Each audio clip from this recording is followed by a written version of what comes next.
Две ключевые столицы Европы, Париж и Берлин, решили любой ценой вернуть Россию в ПАСЕ.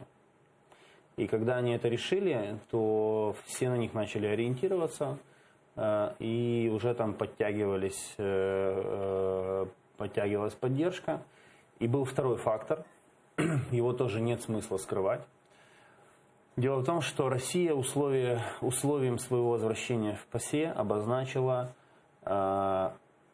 уничтожение, по сути, нивелирование санкционного механизма ПАСЕ.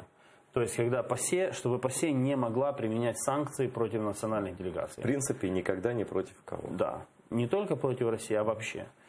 И ряд стран Европы, которые находятся в зоне риска в отношении ПАСЕ, подумали: классно, можно прикрыться русскими и решить свою проблему, избавить себя от риска применения санкций против нас. Но сделать это не как бы, что это мы хотим, а потому что вот надо русских вернуть. И таким образом сыграла вот эта комбинация факторов. Но в целом я хочу очень, чтобы мы понимали, что происходит. Сама по себе парламентская ассамблея Совета Европы – это не центр Земли.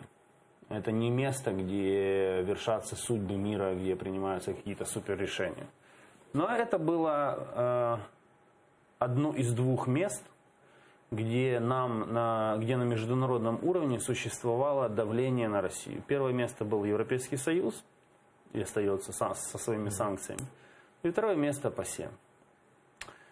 И проблема с ПАСЕ заключается в том, что если они сделали это вот так вот в наглую, прямолинейно, грубо, в крайне непривычном стиле даже для западноевропейской дипломатии, которая всегда пытается сымитировать некий баланс и компромисс.